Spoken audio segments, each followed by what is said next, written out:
শোন না বর্ষা, আমি চলে এসেছি বিয়ের কার্ডটা দিতে শুভকে। হ্যাঁ, আচ্ছা রাখছি, চলে এসেছি। এত সিরিয়াসলি ডাকলি কি ব্যাপার বল?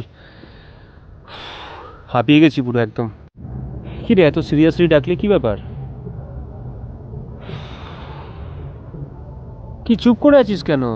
কি রে, তোর বিয়ে ঠিয়ে ঠিক হলো নাকি? চুপ করে আছিস, এত সিরিয়াসলি আমাকে ডাকলি আর চুপ করে আছিস নিজেই। কি হয়েছে বল? তুই আমার দিকে তাকা একবার। কি হয়েছে বল না, এত সিরিয়াসলি ডাকলি কেন? কি হয়েছে? বিয়ে ঠিক হয়ে গেছে আমার।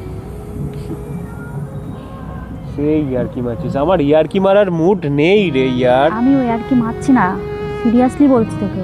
আমি জানি তোর সাথে বিয়ে ঠিক হয়েছে, সেটা আমার, ঠিক আছে?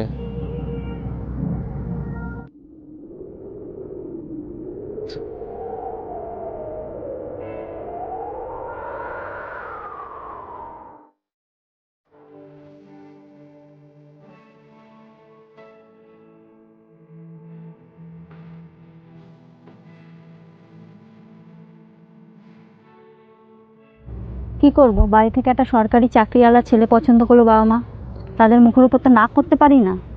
গুড। যেই একটা সরকারি চাকরিওয়ালা ছেলে চলে এলো অমনি বিয়েতে রাজি হয়ে গেলি, হ্যাঁ?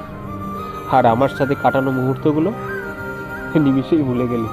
আমি ভুলছি না শুভ, সবসময় তো ভালোবাসা নিয়ে বাঁচা যায় না, বাস্তব লাইফটাও মেনে নিতে হয় কিছু কিছু সময়। ঠিকই বলেছিস, বাস্তবটা মেনে নিতে হবে। ঠিকই বলেছিস, বাস্তবটা মেনে নিতে হবে। তুই ভালো থাকিস আর নতুন জীবনে অনেক সুখী হোস। তোর আর তোর হাজবেন্ডকে অনেক শুভেচ্ছা রইল আমার তরফ থেকে।